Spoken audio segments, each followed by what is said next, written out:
Stardust against Sleep. Put it out there. Don't put anything out there. It's out there. Don't put anything out there. Game number 4. This is going to be a PVZ once again, and which is great because both of us have been playing a lot of Protoss, a lot of StarCraft. I've been playing Protoss. Oh my god. God. I wish I never, ever, ever, ever used that. Can we put that up on the screen? Just one more Gretorp Santa for everybody. No. No, not that one. My screen. Here you go, guys. Gretorp Santa. You know, that was back in the day when Josh Suth. Ask Joshy. Oh, I'm busy.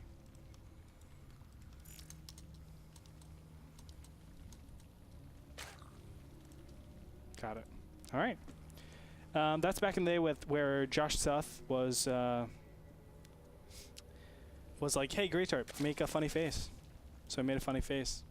He put that on the internet. It comes to haunt me like throughout my whole life because that was actually a. Oh no, that was StarCraft 2 match. But I shouldn't have done that ever. You should have made that funny face. I shouldn't have made that funny face. Live and learn, Andre. We all make mistakes. Yes, we do. Anyway, let's go ahead and introduce the players. All right, we've got down in the bottom left-hand corner of the map, former Brood War pro, 2-time Slayer of Flash. It is Stardust. And his opponent up in the top right-hand corner of Cloud Kingdom with 3 wins to his name already. You wouldn't know it to hear it said because he's very active and he has high APM, but we call him Sleep. Who's not too sleepy right now. Exactly. He's smashing face, taking names. That's what he's doing. They call him Sleep because even in his dreams, he beats nerds at StarCraft. Anyway, Nexus first, about to go down. By the way, Stardust has not gone ahead and scouted anything. Really, really risky. Because you could be 6-pulled and you're actually dead right here. Could also be dealing with Hatch first. Yeah. As he is. It's not going to make him dead, but it's going to give an excellent economy to Sleep. Absolutely. Who, upon seeing this, might just go ahead. No, he's already built the spawning pool. And now, see, if this probe was actually, well, excuse me, if there was a scout, this forge wouldn't even exist. You would actually see a gateway up here. There's no reason for this forge to go down. Essentially just delaying all of his timings. Exactly. You're delaying your gateway, which obviously delays your cybernetics core. And the forge is used in the beginning for, yes, an upgrade, but most importantly to defend against any early pressure. But if you know no early pressure is even capable, then just go about your day without the forge. Get it later, bro. Right, man. Even building that cannon. Why is he building the cannon? Because he still hasn't scouted. What is stuff, Stardust? He's playing Brood War, man. That's what he's doing. Well, Brood War was a different game, Andre. It was. Can't play Brood War in StarCraft 2. Double Sunwinter is going to go down right now, though. And Stardust is committing a lot of his Chrono Boost, actually all of his Chrono Boost, towards his probes. It's going very, very probe-centric. If the Overlords get in here and actually see the Chrono Boost count, that should be an indicator to know that all Sleep has to do from here on out is drones and hatcheries. Drones, hatcheries, and queens. That's all you need. Probe will finally make its way into the natural, where it will see a hatchery. But at this point, it doesn't really tell him anything. He has no idea about the build of Sleep, because having a hatchery in your natural at 5 minutes is standard. Yes, quite so. What he did see is that there's no third hatchery, but third hatchery is going to be slightly delayed, but Sleep this has... isn't even necessarily a slow third hatch. Yeah. I mean, 5 minutes, 15 seconds is a very okay time. And That's like we were talking about, Andre, it's becoming more the norm for players to spend all their larvae, get those queens out, and then plant that hatch versus this super fast 3 hatch that we see from guys like Stefano. Yeah, I mean, just prioritizing your queens actually keeps you still up in that drone count, so it's not like you're really losing out on anything. Stardust is going to actually push out with the first Zealot, but as you can see, just now getting the Stargate. This is a pretty late Stargate, actually. You know, all the way at... actually, it's not that bad. I take it back. Stardust, I thought it was really late. Stargate. Probe going to get spotted by this Zergling. Zergling has speed, meaning that probe is dead. This Zealot will spot the third base. There is nothing out on the map to really do anything about it. I guess some queens could march over. That's probably what we're going to see. Zealot's going to hide behind the minerals. Not really going to do anything. The Queen's going to shoot him to death. Don't even do that, Sleep. There's no reason to do that. That's really cute micro. Yep. Where is it? No, it is. Kills that one Zealot. Nothing of substance. And again, a Phoenix play. So I guess all the Koreans agree with you, Ben. Not opting to get the Void Ray in the beginning. Not MC. Chrono boosting out the, yeah, not MC. But chrono boosting out that Phoenix as fast as possible. Gonna hide his first initial Phoenixes. Can this Overlord see? I don't think so. No, he can't. But he's now going to go in with this first Overlord just to scout out, see what's going on. And he does notice a lot of chrono boost saved up. MC was the first Protoss to make Void Rays work, and will probably also be the last. But we're getting more than one Phoenix this time, which is not something that we saw in the last game. So Sleep is a player that has a bit of a reputation for switching into mutas. So by having a higher Phoenix count, perhaps Stardust is looking to dodge that. Also, something critical is Stardust has kept Phoenix Sleep in the dark. Sleep has no idea actually what he's up against. He's just now able to scout the very edge of this Robo with his Overlord over the natural. He already does have his Evolution Roach Warren up, though, so he's more than capable of defending against a wide range of pushes. The question is, when is he actually going to start getting Mass Overlords? And normally when you get Mass Overlords, you get like 5 or 6 at one time. That means you're going to switch over completely, stop droning, and just go mainly towards Roaches and Zerglings. He's going to go up to about 63 drones right now, which is the same number he had when he stopped drone production in the last game. Phoenixes have been revealed. What damage will they deal? They'll definitely kill at least one Queen. Probably going to get a second Queen, honestly, Andre. And at that point, their reign of terror will be over. Yeah, but remember, this is a 600 mineral investment, 400 gas investment. So he does need to do a little bit more damage than just 2 Queens. He's going to get a couple of drones here. The second Queen is going to be picked up now. It's really actually suspect that Sleep isn't getting any more Queens on all of his hatcheries. That's something weird. Well, instead he's investing all of his money into drones, and I don't mind that choice at all. What I'm not crazy about is this Hydra Den that we're seeing. Also a Void Ray coming down from Stardust. Oh, wow. So that is an incredibly late Void Ray. Great counterattack, though. Just a handful of Zerglings and Roaches are going to deny this third base from coming up. A lot of times you'll actually, do this light pressure, and behind this, just take an expansion, saying my opponent is probably going to keep his concentration on these Phoenixes, and then I can just kind of ninja my expansion really quickly. All you need is 2 minutes to get like cannons up and stuff like that, and you're good.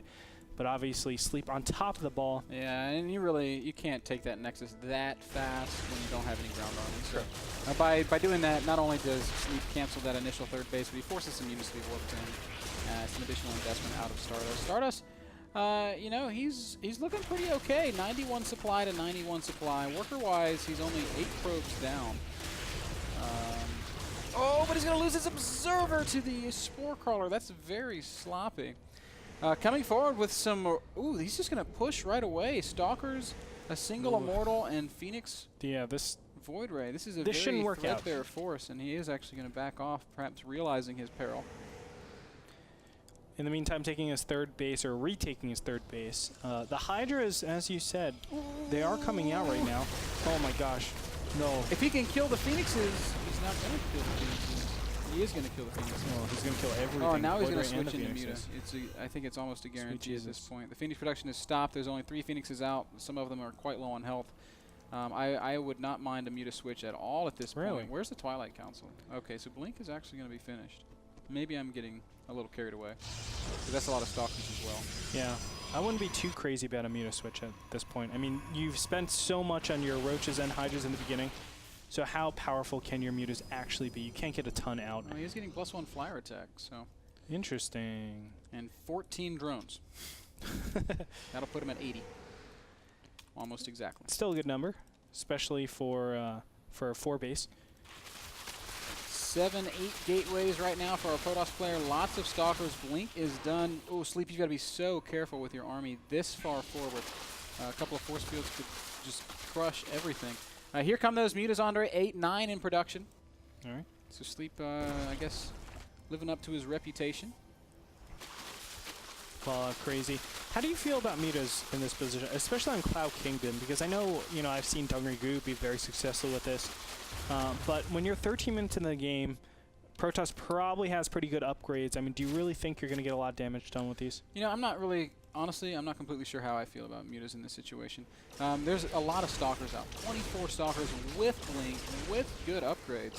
Already out in play. I mean, the mutas, I say good upgrades, but actually +2 attack is just now finishing up.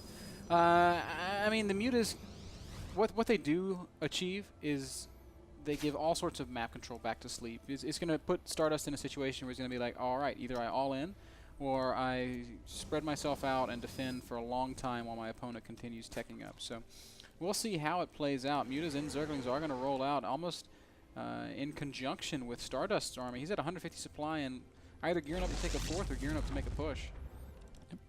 And Zerglings and Mutas will run into the natural right here. I don't think he's going to be able to actually get the warp in. No, he doesn't. Roaches and Hydras are fighting at the other end of the map, though, and they're not going to win that battle at all. It is a huge army.